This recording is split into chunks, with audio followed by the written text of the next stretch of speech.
Hello my lovelies, welcome back to E Vidyarthi. तो आज हम पढ़ेंगे थोड़ा आगे का।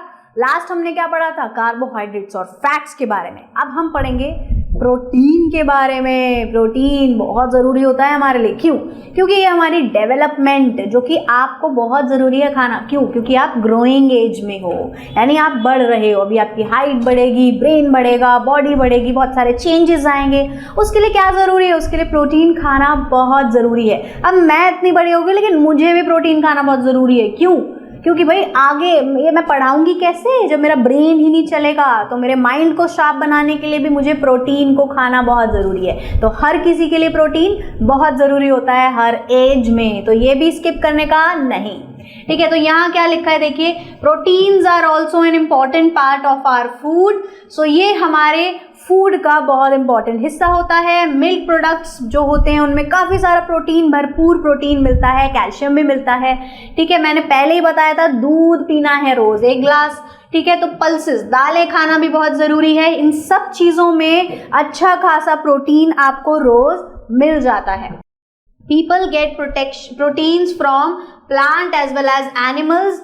तो हमें प्लांट और एनिमल दोनों से ही प्रोटीन मिलता है। ठीक है, दोनों से बनी हुई जो चीज़ें होती हैं उन सब में हमें प्रोटीन मिलता है। अब देखिए यहाँ एक छोटा सा आपकी बुक में भी एक बॉक्स होगा, मैं बता देती हूँ क्या है। मशरूम देखे होंगे आपने, वो वाले नहीं जो गार्डन में ऐसे ही उग जाते हैं, वो नहीं, वो खा नहीं सकते, उसको खाना नहीं। ठीक है, तो वो हमारे पास अलग से एक प्रोटीन का सोर्स होता है। एक एडिबल मशरूम जो मार्केट में मिलते हैं, मम्मी जाती है मंडी लेकर आती है, व्हाइट कलर के होते हैं, या बोल सकते हैं हम थोड़े से क्रीम कलर के होते हैं। ठीक है, जब हम उनको खाते हैं उनका कलर थोड़ा सा ब्राउन हो जाता है। आप खाते होगे ना मशरूम पिज्जा, है ना? तो वो जो मशरूम है वो एडिबल होते हैं और उनमें अच्छा खासा प्रोटीन होता है। तो भाई मम्मी जब भी मटर मशरूम बना रही है, खाना है उसे। ठीक है, चलिए अब देखिए, ये जितनी भी चीजें आपको दिख रही हैं इन सब में भरपूर प्रोटीन पाया जाता है। ठीक है, सो अब यहाँ पर देखिए, some excellent plant sources of protein are, मतलब एक्सीलेंट मतलब सबसे ज्यादा भरपूर, अच्छी मात्रा में किन में प्रोटीन मिलता है? ठीक है, मिलता है पल्सेस में, दालों में, बीन्स में, पीस में, नट्स में। यानी बीन्स बहुत सारे बच्चों को गंदी लगती है ना? मुझे भी लगती थी बचपन में, लेकिन फिर मुझे पता चला कि इससे कितनी ज़्यादा अच्छी हमें सेहत मिलती है, तो मैंने खाना चालू किया। जब खाना चालू किया तो मुझे अच्छा लगने लगा। तो आप भी टेस्ट करिए, ट्राई करिए, फिर आपको भी अच्छा लगेगा। ठीक है, सो बीन्स खानी है, पीस खानी है, नट्स खाने हैं। एनिमल सोर्सेज क्या क्या होते हैं?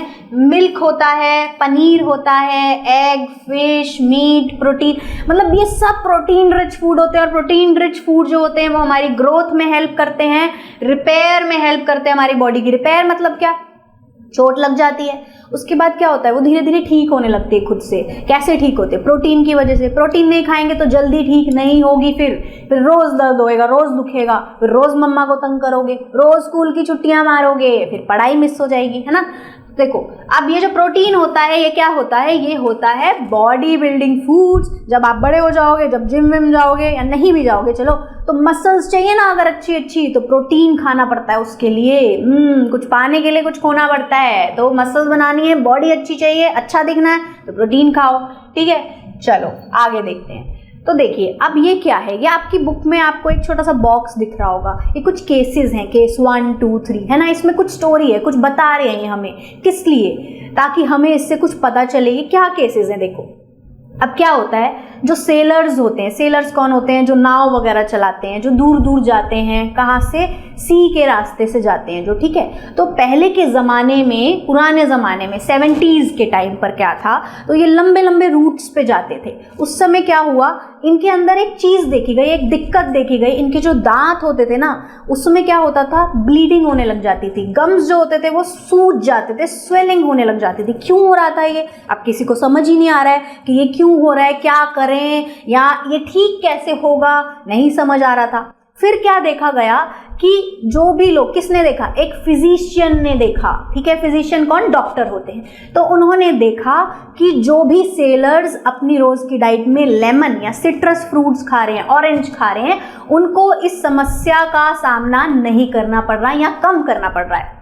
तो उन्हें पता चला कि जो सिट्रस फ्रूट्स यानी जो ये हो क्यों रहा है, ये हो रहा है विटामिन सी की कमी से। तो जब आपके शरीर में विटामिन सी की कमी हो जाती है तो आपके गम्स जो होते हैं उनमें ब्लीडिंग या स्वेलिंग होने लग जाती है, जिस डिजीज का नाम स्कर्वी बोलते हैं। ठीक है, ये देखिए यहाँ पर लिखा है bleeding and Solan gums during voyages. Physician का नाम क्या है, देखिए जेम्स लिंड। जेम्स लिंड ने ये ऑब्जर्व किया था कि ऑरेंजेस और लेमन्स खाने वाले लोगों को ये सामना या तो नहीं करना पड़ रहा है या वो रिकवर हो रहे हैं इन सिम्टम्स से। ठीक है, तो सोलन गम्स और ब्लीडिंग का जब दिक्कत आ जाती है, जब ये परेशानी आपको दिखने लगे तो इसको बोलते हैं स्कर्वी। इस डिजीज को बोलते हैं स्कर्वी, SCURVY, स्कर्वी। ठीक है, देखिए अब अगला बॉक्स देखिए, दूसरा केस क्या बता रहा है आपको। देखिए दूसरे केस में आपको दिख रहा होगा लिखा हुआ है यहाँ पर एक वर्ड लिखा है गॉइटर। इसी के बारे में इसमें बात करेंगे। तो देखिए क्या होता है, अब 1960 के टाइम पर जो देखिए इंडियन पॉपुलेशन थी, जो इंडियन साइंटिस्ट थे, उन्होंने क्या देखा कि पूरी ह्यूमन की पॉपुलेशन में ना एक नई चीज पाई जा रही है। क्या कि सबकी जो गर्दन है वो थोड़ी ना सूजी होने लग गई है, स्वेलिंग हो रही है सबकी गर्दन में। तो सबको लगा क्यों हो रही है और क्या करें कि ये ना हो।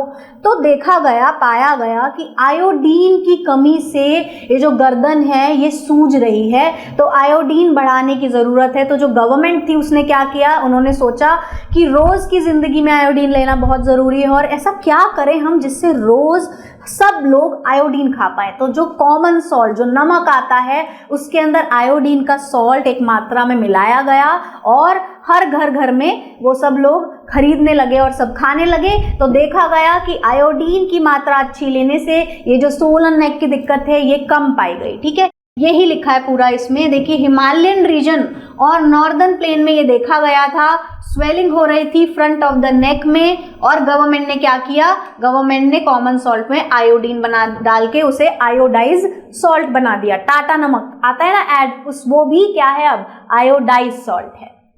ठीक है, तो आयोडाइज सॉल्ट जब हम कंज्यूम करते हैं या जब ये कंज्यूम किया गया तो क्या देखा गया कि भाई अब जो सोलन नेक की दिक्कत है या तो वो नहीं है या वो रिकवर होने लग गई है। ठीक है, तो डेफिशिएंसी जो है आयोडीन की, उससे जब हमारा ये नेक का रीजन जब ये होता है फूल जाता है, स्वेलिंग हो जाती है इसमें, तो इस डिजीज को कहते हैं गॉइटर। नमक कहाँ पाया जाता है, देखिए लोकल फूड, वाटर सप्लाई वगैरह। ठीक है, सो वहां पर क्या देखा गया था, पहले ये क्यों था ऐसा, पहले क्या था, इसकी डेफिशिएंसी क्यों थी, क्योंकि जहां भी ये जो सॉइल थी, जो हिमालय में, जो नॉर्दर्न प्लेन में, ठीक है, वहां की जो सॉइल थी उसमें नमक की कमी थी, जिस वजह से ये चीज देखी गई। ठीक है, अब देखिए अगला तीसरा केस, सॉल्ट फार्मिंग। ठीक है, फार्मिंग हम किस लिए बोलते हैं, खेती के लिए बोलते हैं। तो सॉल्ट की फार्मिंग होती है, लेकिन बच्चा खेतों में नहीं होती है, वो कहाँ होती है, वो पानी से निकाला जाता है उसे, सी से, ओशियन से, है ना। तो सॉल्ट फार्मिंग क्या है, ट्रेडिशनल प्रैक्टिस है, बहुत पहले गांधी जी ने ही चालू कर दी थी, सुना है आपने दांडी मार्च। ठीक है, तो ट्रेडिशनल प्रैक्टिस है और ये ट्राइबल कम्युनिटी ने वैसे सबसे पहले चालू करी थी, जिसका नाम था अगारियास ने ये चालू कर दिया था नमक निकालना। ठीक है, they practice salt farming in the little Rann of Kutch में और पार्ट्स ऑफ गुजरात में ये चीजें चालू हुई थी। उसके बाद 8 months they lived in extreme heat of the desert and worked very hard to get salt from sea water। फिर उन्होंने डेजर्ट में रहकर खूब कड़ी मेहनत करी, हार्ड वर्क किया और सी वाटर में से ये सॉल्ट निकालना चालू कर दिया। चलिए अब देखते हैं, अब अगला हम आगे बढ़ेंगे, अभी के लिए इतना ही। तब तक थोड़ा कुछ बढ़िया सा खा लीजिए और फिर वापस आएंगे, फिर चालू करेंगे। Bye bye.